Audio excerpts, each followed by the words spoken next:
Conservative Christians love to tell you that the Bible says a man should be at the head of a household. But when you ask that man about their household, they can't even tell you what their child's favorite food is. They have no idea what the name of the pediatrician their child sees is, and they haven't packed a lunch or made a dinner in their entire lives. If you don't know the name of your children's teachers, you are not the head of your household. And I'm so sick of hearing a male epidemic of loneliness when men get on here and make fun of me for being an active parent in my son's lives, because my family is the greatest thing in my life, and it makes me so happy. And to see other men upset when men are active in their children's life is wild. And so to hear people say, conservative Christians say, that a man needs to be at the head of a household, while women everywhere are the ones who are competent, who are working full-time jobs or staying at home by themselves with no one to help them, and they are making dinners, they are bringing kids to pediatricians, to parks, to play dates. If you are actually a man who wants to be the head of your household, you need to be an active participant in your household. If you want to, Jesus says, the first will be last and the last will be first. The way you serve others, or the way you is to serve others. That is the way we demonstrate that you are the head of a household. By serving others, by making your children's meals, by giving your wife or your partner a morning off so that they can get their nails done, get a massage, go work out. It's that easy to be the head or the man of a household.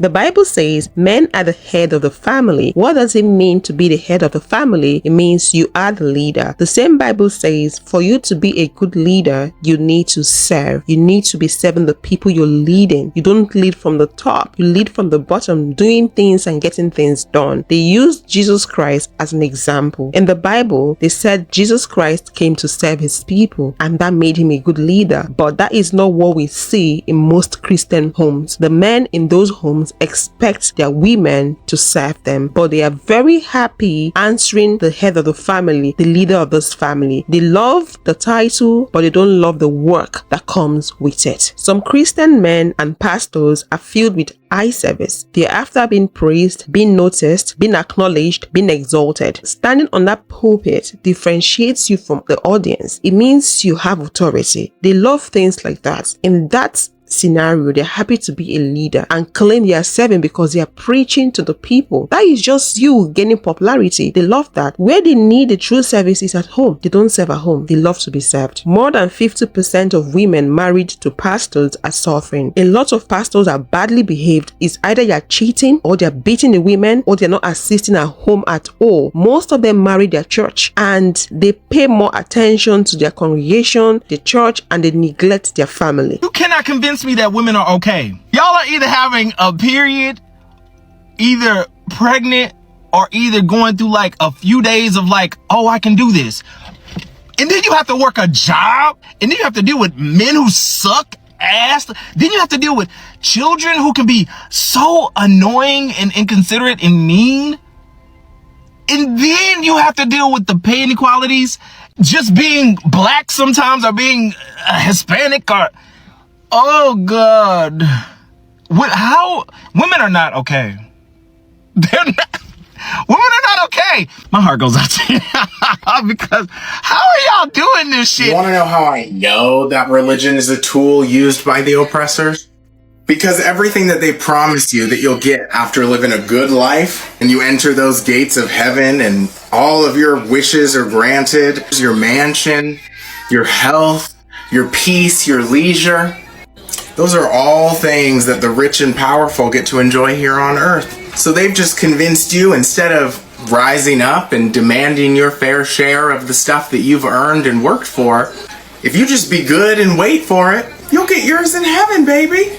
If you pay close attention to religion, the promises, and the pattern that comes with it, you would notice that women are the ones serving, they are the ones being subdued, while men are the ones being exalted, taking the praise. In all honesty, most religion oppress women and use women to serve men, which makes them same as the patriarchy system. You can't be on the pulpit preaching that everyone is equal in the eyes of God, but right in your church, there is segregation, gender inequality, women being subdued, used, abused. Let's read some comments from the first video clip. My best friend's husband went to the wrong school to pick up their daughter. That is embarrassing. So he means to tell me that he knew nothing about the name of the school nor where the daughter's school is situated.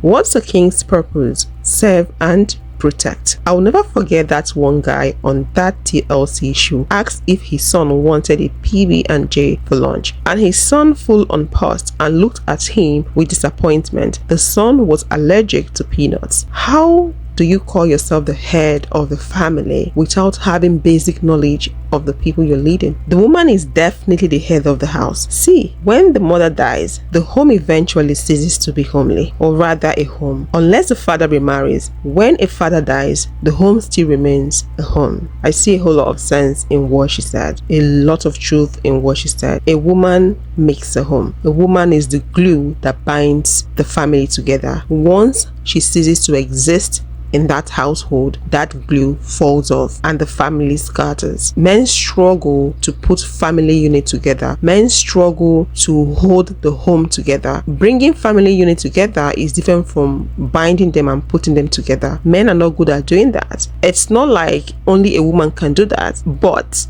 it's more about men choosing not wanting to do that, not wanting to have the skills to do that, because they feel like it's a woman's job to do that. So if a woman binds the home, keeps the home, and makes the home what it is, why then should we say a man is the head of the home? My dad asked when my 6th grade graduation would be. I'm in high school. It seems like he just woke up from coma. He had no idea of what's going on.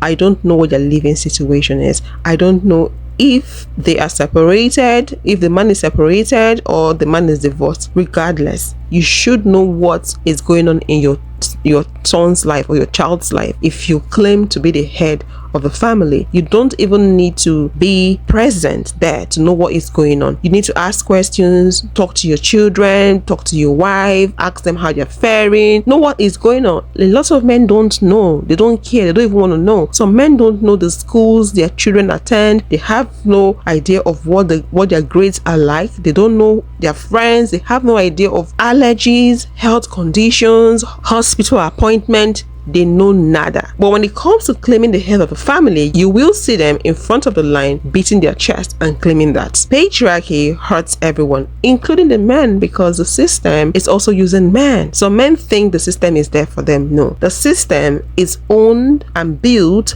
by a group of people, not all men, but a group of men, greedy men that have made up their mind to serve their lineage from generation to generation to generations to come. Yeah. So they use men and promise men women. That's why we have a lot of men feeling entitled to everything that has to do with women, because that is what the system promised them. But to those men, they have no idea that the system is destroying them, because they are better off living their life as normal human beings without being part of the program. And women would appreciate them more that way than the way the society has made them to be. So as a man, I can say that patriarchy exists just to protect a man's ego.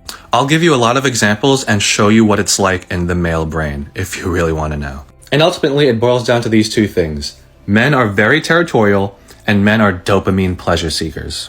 At least more so than women. So here's the first example. Women's body count. Why are men obsessed with women's body count when men want to have the highest body count? It's really because in a lot of men's minds, they really do objectify women, whether consciously or subconsciously. For example, whenever I come across a woman with a high body count, not gonna lie, I kind of feel a little jealous. Like, why did all the other guys get to hit, but not me? And yeah, I really know it's messed up to say, but part of that is also because of men's super competitiveness with each other. Another example is how women shouldn't talk so much, which is honestly the most misogynistic thing you can say. And again, it all boils down to our egos. We men want to feel like we're in charge. We want to feel like we are in our dominant masculine energy, in our superior energy.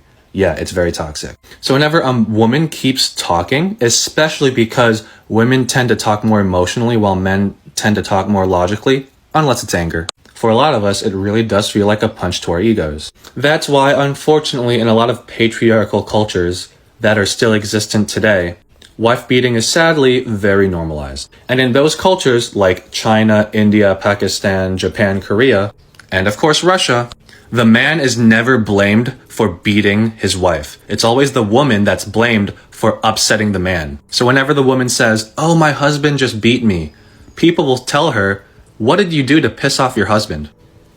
Crazy. Like, isn't that super fun? But if you're a red pill manosphere, you're probably like, W. How about actually graduate high school?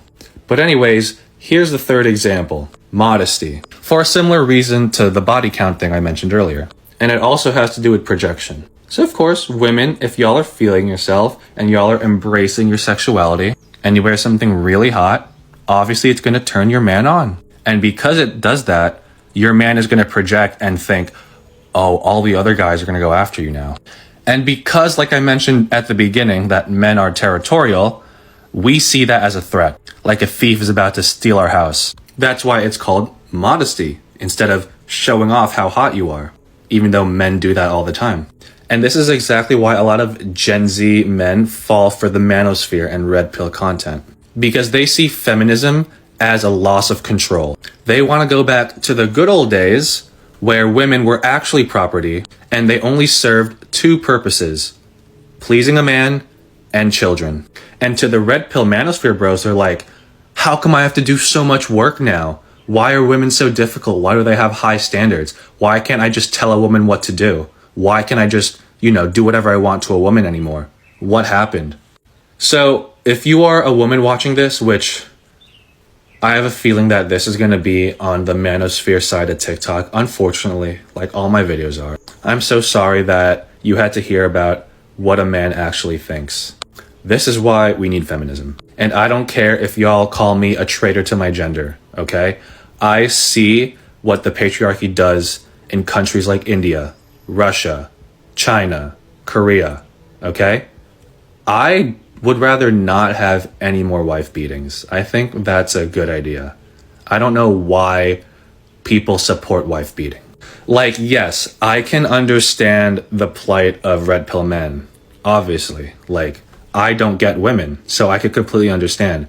But because I can't get women, is that a justification for me to treat them badly? Really? Our constant talking and preaching on topics like this, on the game men play, on how the society is structured, is for women to wake up. Women, we are operating from a place of emotions. We need to be more logical to match men at their game. It's difficult for you to see things for what they are if you're being covered with emotions. If emotion erodes your thinking, it makes it difficult for you to think clear and think straight. But if you're operating from a logical standpoint, it's very easy for you to see things for what they are and also decipher things, sniff things out for what they are. It makes it difficult for men to easily manipulate you. People easily fall victim when they are operating from the place of emotion. You need to learn to put on your thinking cap. This word is dog eat dog. Men are not playing with women. It's all about control and dominance. They see us as the slaves, the people they subdued, the people they won. They won the fight, they won the war. So it is their responsibility to treat us anyhow. This explains the entitlement mentality. I own you, I own your life. They understand the creator created everyone equally, but when it comes to living on this planet, they won the war. They colonized us. So they are in charge of our lives. They tell us what to do. You might argue and say, what war are they on about? You were not aware of any war. You saw no war. The war was fought long time ago, even before you were created. So they're holding on to that, making sure they're in control from generation to generations to to generations to come. They've built systems that will make that work for them for the longest time. So as a woman, if you don't want to be subdued, oppressed, maltreated by a man that did not create you, you need to learn how to think like a man. Think like a man, but act like a lady. Be a lady, but think like a man. Be more logical. Keep emotions aside. Be more logical. All women do not know the game of men, actually. Okay? If all women knew the game with men, they wouldn't be playing the game with men. Okay? In 2022, there was over 1 million marriages, okay, between opposite sex in America. Okay? Same year, over 600,000 divorces. I don't know exactly if that was men and women, but you get the point, okay? Everybody doesn't know the games. Majority of women are still living in delusion about men, okay? We are just in a bubble on the internet. Majority of women are suffering with men, thinking, oh, this is just how it is. Like, I'm supposed to stay married because everyone else is. A majority of women are still chasing love and to be monogamous with a man when they don't want to be monogamous, okay? That is a majority of women. It is not a majority of women that know how men behave, because a lot of women end up still trying again and thinking, well, maybe I should pick better. Maybe my picker is broken. But majority of women do not know who men are. That's why I suggested those books, because a lot of those books are male behaviors. A lot of those books can still help women. If women want to consume content, or if women want to read books that are created by men in order to understand men, I think they should. I don't think that you should close off your mind to information. I think that that just puts you in a box. Closing your mind up just puts you into a box. I'm not in a box. I like to get information from every side and then make my own opinions. And I think that's what women should do. I think women should gain knowledge and then make their own choice about it. But I think the facts are there for women to learn, and most women don't know. Most women don't know. This is heavy brainwashing for thousands of years, all right? 2 billion people follow Christianity, okay? Billions, right? 2 billion people believe that they're supposed to marry a man and a husband, right? So it's idiotic to think that women just know, and like we should just like stop like educating women when it's false, okay? Most women don't know. And most men rely on most women not knowing. This is why men would rather deal with women who aren't intelligent. This is why men would rather deal with women who aren't in school, who don't read, because to them, a woman who is too intelligent cannot be played and will not play their game. If women want to read these books, they can. If you don't want to read them, great. It's good to have an open mind, because being closed-minded doesn't give you all the knowledge that you need.